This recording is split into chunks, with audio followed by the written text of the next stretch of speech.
વડોદરા શહેરમાં અસામાજિક તત્વો સામે પોલીસની કડક કાર્યવાહીની વાતો વચ્ચે વરવી વાસ્તવિકતા સામે આવી છે, જેમાં બુટલેગરો વચ્ચે ગેંગ વોર સર્જાતા અનેક સવાલો ઉઠવા. વડોદરા શહેરમાં બુટલેગરો વચ્ચે ગેંગ વોર સર્જાયો છે. સમગ્ર મામલામાં બુટલેગર અલ્પુ સિંધી અને સાગરીતોએ અન્ય બુટલેગરને માર માર્યા હોવાના આરોપ સામે આવ્યા છે.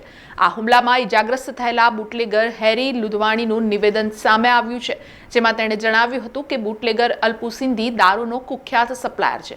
એ અગાઉ જેલમાં હતો ત્યારે હું બહાર હતો અને જેલમાંથી એના માણસોના માધ્યમથી ખંડણી માંગી હતી, જેમાં દારૂની એક પેટી પર 500 રૂપિયાની ખંડણી અલ્પુ સિંધીએ માંગી હોવાનું તેણે ઉમેર્યું હતું.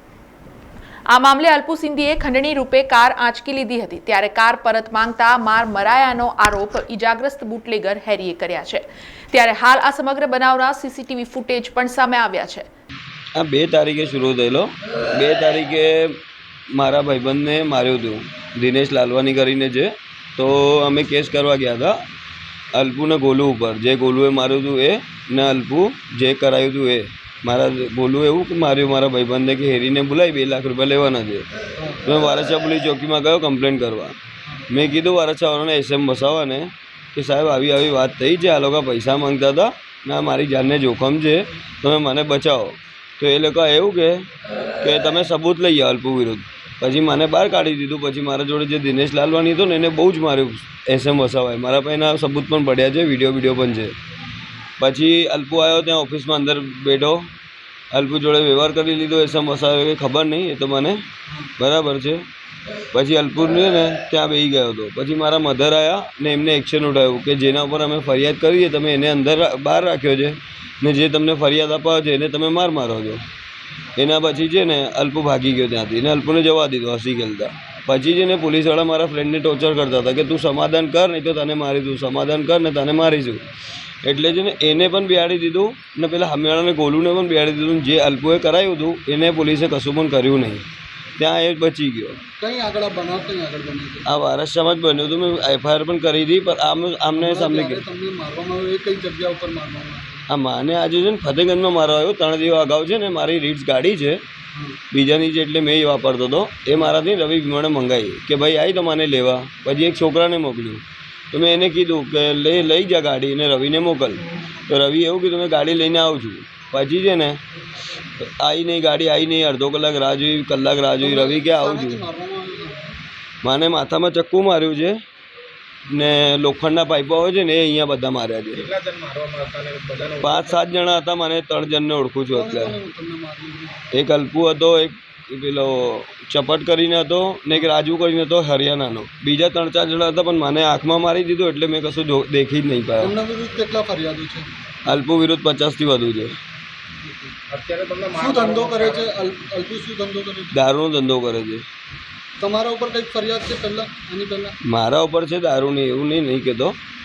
પણ એ અલ્પુએ મને એના માટે માર્યું કે મેં અંદર હતો, તમે લોકોએ કેટલું ધંધો કર્યું છે ને હવે ધંધો કરવાનો છે, મારાથી પરમિશન લેવી પડશે, પેટી પર 500 રૂપિયા આપવા પડશે, જેવું મુખ્ય દાદા કરતા હતા. આ મામલે ફતેગંજ પોલીસ સ્ટેશનમાં ફરિયાદ નોંધાઈ હતી. ત્યારે ફતેગંજના પીઆઈ અજય ગઢવી અને ઉચ્ચ અધિકારીઓએ આ બનાવ અંગે 5 ટીમો બનાવી છે, જેમાં રવિ જાદવાણી નામનો હુમલાખોર બનાવ વખતે હાજર હતો કે કેમ તે મુદ્દે વિવાદ સર્જાયો હતો.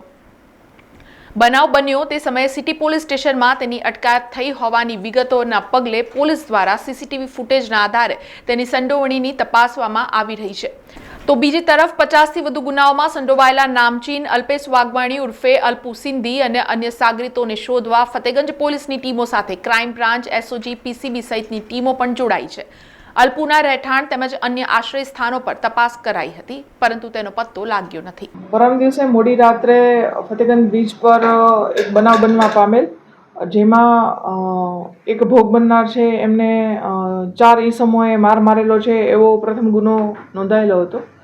હવે આ ગુનાની વિગત એવી છે કે જે ભોગ બનનાર છે હેરી લુધવાણી, એમને માર મારેલો હતો. એમના કહેવા મુજબ એમને જે માર મારનાર હતા એ અલ્પેશ ઉર્ફે અલ્પુ સિંધી, મુકેશ ઉર્ફે ચપટ, રવિ દેવજાણી અને રાજુ જે વારસિયાનો રહેનાર છે એમના વિરુદ્ધ ગુનો નોંધાયેલા છે અને આ 307નો બનાવ બનેલો છે. પોલીસ કઈ દિશામાં હવે આ આરોપીઓને પકડવાની ગતિવિધિ કરે? આ ચારે આરોપી છે એ ચારે ચાર આરોપીઓને પકડવા માટે લોકલ પોલીસે ટોટલ 5 ટીમ બનાવેલી છે. ડીસીબીએ 2 ટીમ બનાવેલી છે અને પીસીબીની ટીમ પણ આ માટે કામે લાગેલી છે. એમાં માટે સીસીટીવી ફૂટેજ મેળવવા અને કઈ બાબતે મુખ્ય ઝઘડો થયો છે અને આ ઝઘડોનું કોઈ રિફરકેશન છે, મતલબ કે પહેલાં કોઈ ઝઘડો થયેલો હતો એ બાબતે જાણતા ધ્યાને આવેલ છે કે વારસિયાની અંદર એક બનાવ બનેલો હતો અને એ બનાવ જે રવિ નામનો જે આ કામનો આરોપી છે એમને ત્યાં ફરિયાદ હેરી, વિવેક અને કૃણાલ વિરુદ્ધ કરેલી છે. એ ફરિયાદ પણ નોંધાયેલી છે સિટી પોલીસ સ્ટેશનમાં. એક્ઝેક્ટલી આ બનાવ ક્યાં બન્યું છે? આ જે મારામારી છે ક્યાં બન્યું છે? આ જગ્યા પછી 307 નો બનાવ છે એ ફતેગંજ પોલીસ સ્ટેશન એરિયામાં બનેલો છે, બ્રિજ પર. અને અલ્પુ સિંધનું શું બેકગ્રાઉન્ડ છે? અલ્પુ સિંધી છે એ બરોડા શહેર પોલીસના જે રેકોર્ડ મુજબ જોઈએ તો પ્રોહિબિશનના ગુના નોંધાયેલા છે, એમના વિરુદ્ધ અનેક ગુનાઓ નોંધાયેલા છે. હવે પોલીસ કયા પ્રકારની કડક કાર્યવાહી કરશે? આરોપી પકડાયા આવે અગાઉના જે ગુના છે એ ગુનાને સંકલિત કરી અને સખતમાં સખત કાર્યવાહી જે પોલીસ તરફે કરવાની છે એ કરવામાં આવનાર છે. હા, હેરીની પૂછપરછ કરવામાં આવી છે, પણ હેરીની જ્યારે પૂછપરછ કરવામાં આવી ત્યારે પોતે પણ ઈજાગ્રસ્ત હોય એટલે જે પૂરતી પૂછપરછ છે જેટલી થઈ છે એટલી એ મુજબ અગાઉ પણ એમની કોઈ માથાકૂટ થયેલી છે અને એ માથાકૂટની વધારાની વિગત છે એનું ઇન્વેસ્ટિગેશનનું કામ ચાલુ છે. અડધી રાત્રે જ્યારે સતત અડધો કલાક સુધી અમારા મારી બરાબર તો પોલીસ રાત્રિ પેટ્રોલિંગ કઈ રીતે જોયું તમે? રાત્રિ પેટ્રોલિંગ ચાલુ જ હતું, પણ ત્યાં જે મારામારી છે એ સતત અડધી કલાક ચાલી છે એવો કોઈ બનાવ હાલ સુધી એવું ધ્યાને આવેલું નથી કે સતત અડધી કલાક સુધી મારી અને એ લોકો જતા રહેલા છે અને તરત જ પોલીસને ધ્યાને આવતા પોલીસ તરત જ ત્યાં ઘટના બનાવ સ્થળે પહોંચી ગઈ છે. હેરી દ્વારા ઘણા આક્ષેપો પોલીસ ઉપર પણ કરવામાં આવે છે, એના વિશે તમે? હા, હેરી દ્વારા એવા આક્ષેપો કરવામાં આવે છે કે મારી ત્યાં સ્થળ પર હાજરી નથી અને મને પણ મારવામાં આવ્યું છે. આવા જે આક્ષેપો છે તમામનું ઇન્વેસ્ટિગેશન ડિટેલમાં Varasiya police, city police station અને ફતેગંજ પોલીસ સ્ટેશન ત્રણેય પોલીસ સ્ટેશનની સંકલિત પ્રયાસોથી કરવામાં આવનાર છે. સમાચારોના સતત અપડેટ માટે TNN ન્યૂઝને YouTube પર સબસ્ક્રાઇબ કરી બેલ આઇકોન પ્રેસ કરો અને અમારી સાથે જોડાયેલા રહો Facebook, Instagram અને Twitter ઉપર.